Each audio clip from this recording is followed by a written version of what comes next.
ጊዜ እኛ ጋር የሚመጡ ሰዎች ለረጅም ላይፍ ታይም የነበራቸውን ፎቢያ ለምሳሌ ከእንስሳት ጋር የተያዘ ሊሆን ይችላል መግራት እንዲችሉ ይችላሉ በዚህ ምክንያት ማለት ነው።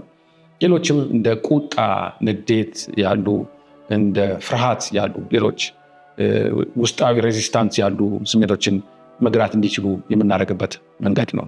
እዚህን ለማድረግ የምንጠቀመው ኖርማሊ ሰብኮንሽስሊ ያ ሜሴጅ ሰውነታችን ላይ አልፏል። ለምሳሌ ስንፈራ ወዳችን ውስጥ የመረበሽ መንገድ ማለት ነው። ያችኑ የመረበሽ ሰውነቴ ውስጥ ያለችውን ፊዚካል ሴንሴሽን በመጠቀም አክቹዋሊ ኮንሽስሊ ጋይድ በማድረግ የምንፈልገውን ስሜት ከዛች እንቅስቃሴ ጋር ኮኔክት በማድረግ ለሰብኮንሽስ ማይንዴ መልእክት ማሳለፍበት።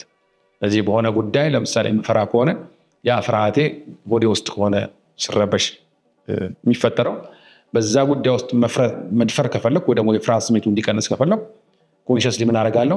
ያቺ ሰውነቴ ውስጥ ያለችውን ፊዚካል ሴንሴሽን ተጠቅሜ አቅጣጫዋን፣ ከለሯን፣ የምትርገበገብበትን መንገድ በመቀየር አእምሮዬ ከዛው ጉዳይ ጋር አዲስ ስሜት በማገናኘት የምፈልገውን አይነት ስሜት ማግኘት እንዲችል የማደርግበት ጠንካራ ስሜት ነው።